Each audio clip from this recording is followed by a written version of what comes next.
মা বোনেরা আমার কাছে কোরআন শরীফ শিক্ষা করতে যাচ্ছে, তো অনেক মা বোনে বলছে মুখ টেढ़ा করে আরবি পড়তে পারবো না। এত জিভা কি পাল্টাইতে পারা যায়? হ্যাঁ, তা আমার ইমাম সাহেবদেরকে বলবে একটু জিভা পাল্টিয়ে পাল্টিয়ে পড়াবার চেষ্টা করেন, কারণ যদি ভুলভাল যদি শিখে তা আপনি গুনাহর দায়ী হয়ে যাবেন।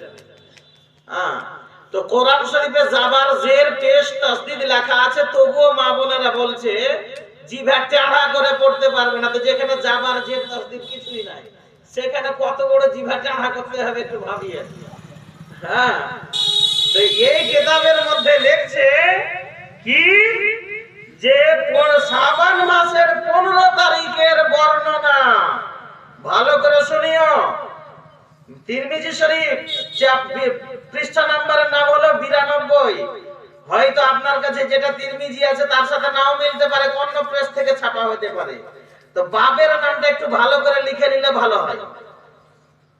বাবের নামটা একটু ভালো করে লিখে নিলে ভালো হয়, কারণ আপনার খুঁজতে সুবিধা হবে। যদি আপনার মধ্যে আরবি ব্যাকরণের পাণ্ডিত্য আছে, যদি আপনার মধ্যে আরবি ব্যাকরণের পাণ্ডিত্য আছে, আপনি অবশ্যই দেখিয়েন যে আজকে আনোয়ার চিশতি ভুল বললো না সঠিক বললো।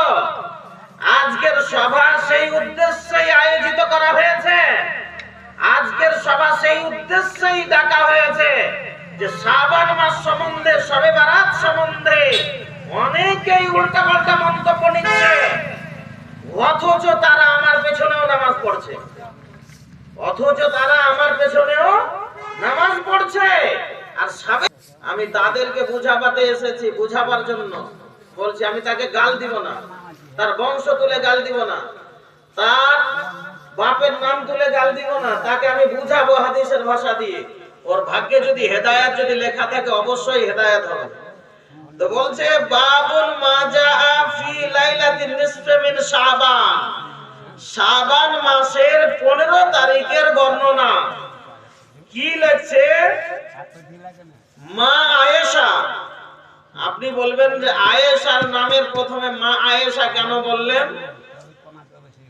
বলে এই কারণে মা আয়েশা বলা হয়েছে, হাদিসের ভাষাতে মা আয়েশাকে উম্মুল মুমিনিন বলা হয়, সমস্ত মুমিনদের মা জননী, সমস্ত মুমিনদের মা জননী।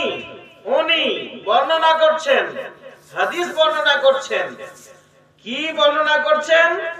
আন আয়েশা ক্বালাত, হযরতে আয়েশা বলছেন যে ফাকাদাত রাসূলুল্লাহ সাল্লাল্লাহু আলাইহি ওয়াসাল্লাম লাইলাতুন ফাখারাজাত ফাইজা হুয়া বিল বাকি। হযরতে আয়েশা সিদ্দিকা রাদিয়াল্লাহু তাআলা আনহা বলছেন যে রাসূলুল্লাহ সাল্লাল্লাহু আলাইহি ওয়াসাল্লাম আমার ঘর থেকে একদিন বের হয়ে গেলেন। বের হয়ে যাওয়ার পরে নবীজিকে খুঁজতে লাগলাম।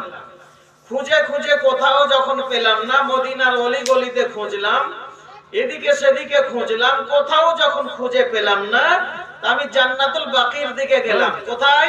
জোরে বলতে হবে, জান্নাতুল বাকি। তো জান্নাতুল বাকিটা কার নাম?